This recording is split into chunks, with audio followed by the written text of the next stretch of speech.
Okay, so here's the last video that I will be doing for this chapter, Chapter 3. I'm going to be covering Section 3.2, the advanced topic of VLookup. So, the last thing we want to do on our spreadsheet here is we want to be able to identify the actual letter grade that the student will get on their transcript for the course. You know, on your transcript it doesn't show your actual percentage score. It doesn't give you a 96%. It would have the letter grade of A.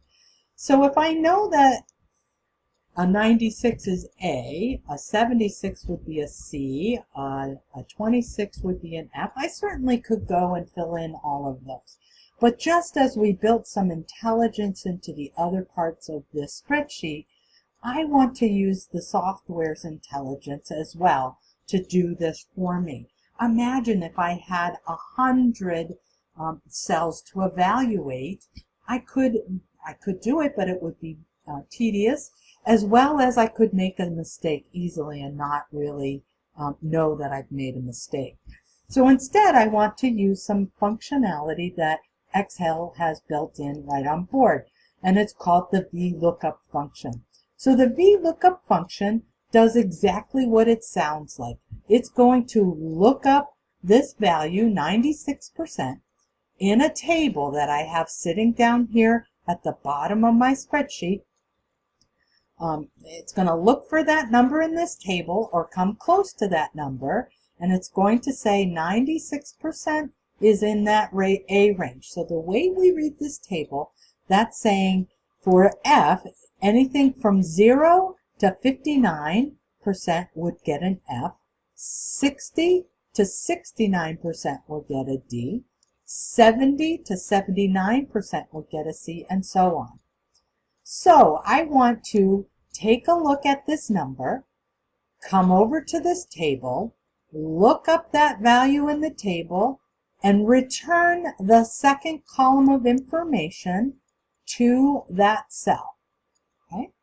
So let's look at that VLookup function. So VLookup,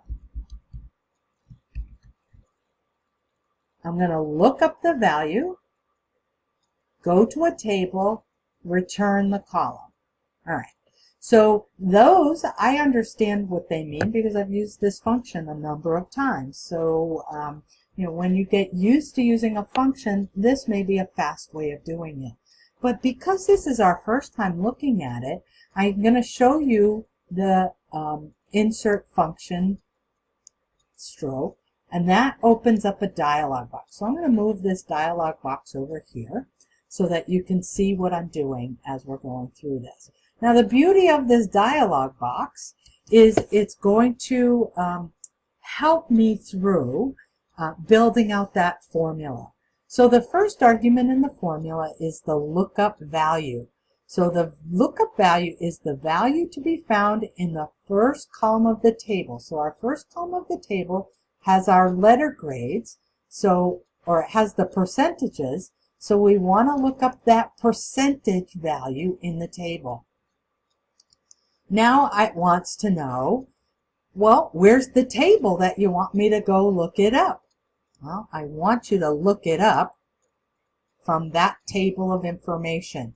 Now notice I used the second column as well because I need the software to know that that information I'm going to be using that information in this table. This third dialog box is looking for which column of that table do you want me to return. So here's the first column of the table. Here's the second column of the table. So I'm going to put the second column into my formula. And you can look, it's already saying, oh, your answer based on that initial input of 95% or 96% is A. So it's giving you a little help along the way to say, yeah, that's going to work. So I say, okay.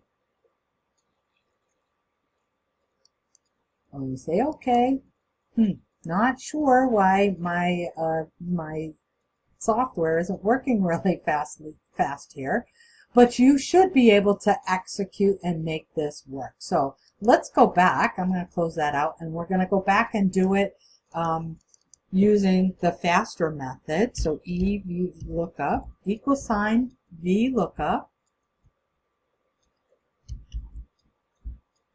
That's the formula or function that I want. The lookup value, again, remember, is that first value, the 96%.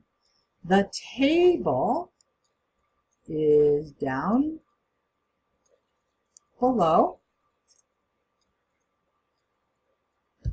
The column is the second column.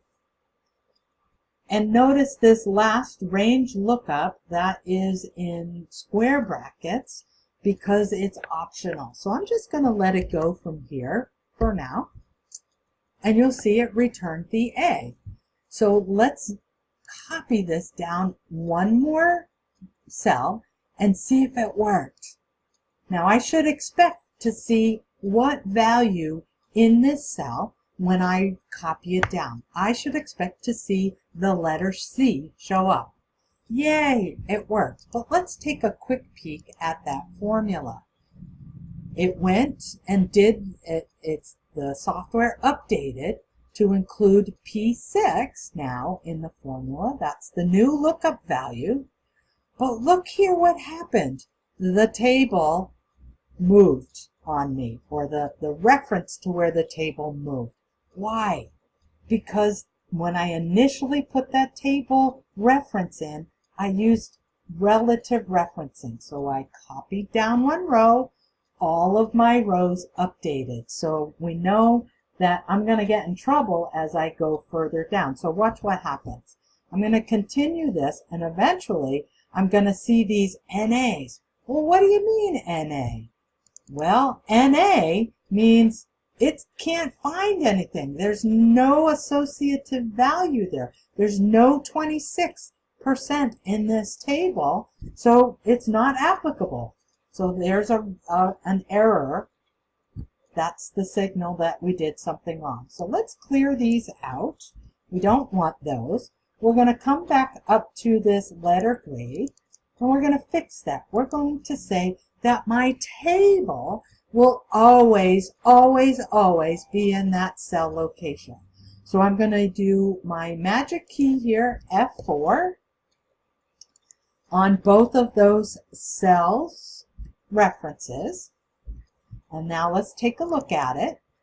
Oops, the column is not wide enough for you to see that. Hold on, I'm going to open this column up a little bit so that when I double click on it, you can see what that new formula looks like with the dollar signs. Again, dollar signs do your absolute referencing. Okay, so let's copy this down. Grab at that corner, drag down, and copy. Did it work? It sure did. Now let's go ahead and see if Edward Dennison, for example, this student 3, if they went back and they completed their work and they got better scores all around. Look what's happening. Oops, I'm sorry, they got a 10, and a 10, and a 10, they got 50, they got 150 on their final. Now look at what our spreadsheet does. Automatically, all of our calculations are are updating for us. And look at what that VLookup did. It went from an F to a B, and I didn't have to do anything. So that's the value of the VLookup. I use it a lot. However, it is one of those advanced topics that play around with. If you like it and understand it, you may find a lot of different uses for that. So have some fun with chapter 3, and we'll be in touch.